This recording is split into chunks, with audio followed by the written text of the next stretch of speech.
तो आज की ये जो महफिल है, हमारी बातचीत है, इसमें हमारे मुर्शिद वासिफ अली वासिफ की किताब है भरे भड़ोले। पंजाबी कलाम माशाल्लाह ये लिखा हुआ है, भरे भड़ोले पंजाबी कलाम का मजमू है। तो इसकी एक गज़ल है जो आपने पंजाबी में लिखी है और बहुत निराला और अनोखा अंदाज आपने इस्तेमाल किया है। तो आप उसमें एक गज़ल लिखते हैं और इखलाकी सबक देते हैं, और वो क्या सबक है आइए हम देखते हैं।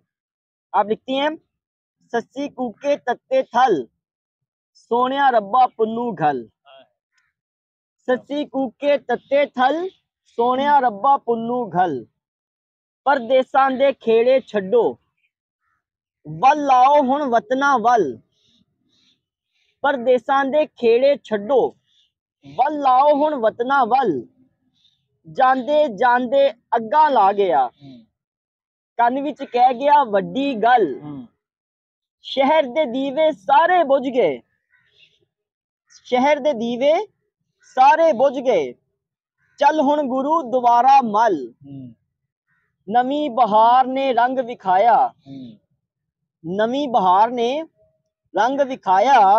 ना कोई फुल ते ना कोई फल। नवी बहार ने रंग विखाया, ना कोई फुल ते ना कोई फल। बाहरों वासिफ सब चंगा है, बंदा जांदा अंदरों गल। यानी आप फरमा रहे हैं कि बाहर से तो इंसान ठीक नजर आता है, लेकिन अंदर से वो गल जाता है, अंदर से वो खत्म हो जाता है, घुन की तरह उसे कोई ना कोई चीज खा जाती है। तो बात यही है कि इंसान अगर अंदर से दुखी है तो उसको बाहर की कंपनी सुकून दे सकती है। हम जैसे लोग अगर किसी भी दुखी बंदे के पास जाके बैठेंगे तो उससे बातचीत करेंगे, उसका दुख हम कम करने की कोशिश करेंगे, उसके मसाइब परेशानियों में अगर कोई हम उसकी हेल्प कर सकते हैं एज पॉसिबल तो हम वो करें, तो उसको सुकून मिलेगा और उसकी लाइफ 180 के एंगल पे चेंज हो जाएगी और वो भी अच्छाई करेगा और अच्छाई को प्रमोट करेगा। तो थैंक यू सो मच। आज की इस वीडियो में हम आपको ये पैगाम देना चाहते हैं कि आप भी देखें अपने आसपास कोई ऐसा इंसान जो दुखी है, कोई ऐसा इंसान जिसे किसी चीज़ की ज़रूरत है, तो आपकी वो इस्तात में है, आप कर सकते हैं तो आप ज़रूर करें।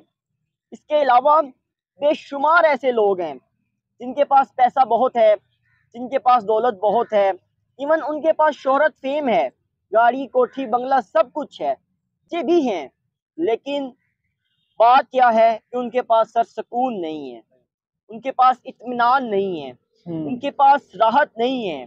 तो क्या वजह है कि वो अल्लाह से दूरी अगर उनके वो पैदा हो गई है, उनका माइंड दुनिया की तरफ लग गया है, वो अल्लाह को भूल बैठे हैं, दुनियावी कामों में खो चुके हैं। तो हम यही चाहते हैं कि हम उन लोगों को भी सुकून दें और बंदों को अल्लाह के करीब कर दें, अल्लाह के बंदों को अल्लाह के करीब कर दें और बंदों को भी बंदों के करीब कर दें। सर घर एक होता है, कोठी बड़ी बहुत ज्यादा बड़ी होती है, बंगला 2 किनाल में 3 किनाल में होता है, लेकिन चंद अफराद जो घर में होते हैं ना, उनका भी आपस में उतना ही गैप होता है। वो एक दूसरे से बात नहीं करते, बच्चे आपस में बात नहीं करते, बच्चे वालिदैन से बात नहीं करते, वालिदैन को फुर्सत नहीं होती कि वो अपने बच्चों से बातचीत कर लें, उनके मसाइल देख लें। बस बात एक ही होती है कि पैसा कमा लो, पैसा कमा लो और आगे बढ़ो। तो इस वजह से जो खला पैदा होता है, हम उस खला को कम करना चाहते हैं और हम अपना रोल प्ले करना चाहते हैं, जैसा हम कर सकते हैं। Thank you so much. हमारे इस पैगाम को आप खुद भी सुने और अपने दोस्तों के साथ शेयर करें ताकि ज़्यादा से ज़्यादा अच्छाई को प्रमोट किया जा सके। Thank you so much. Pakistan जिंदाबाद।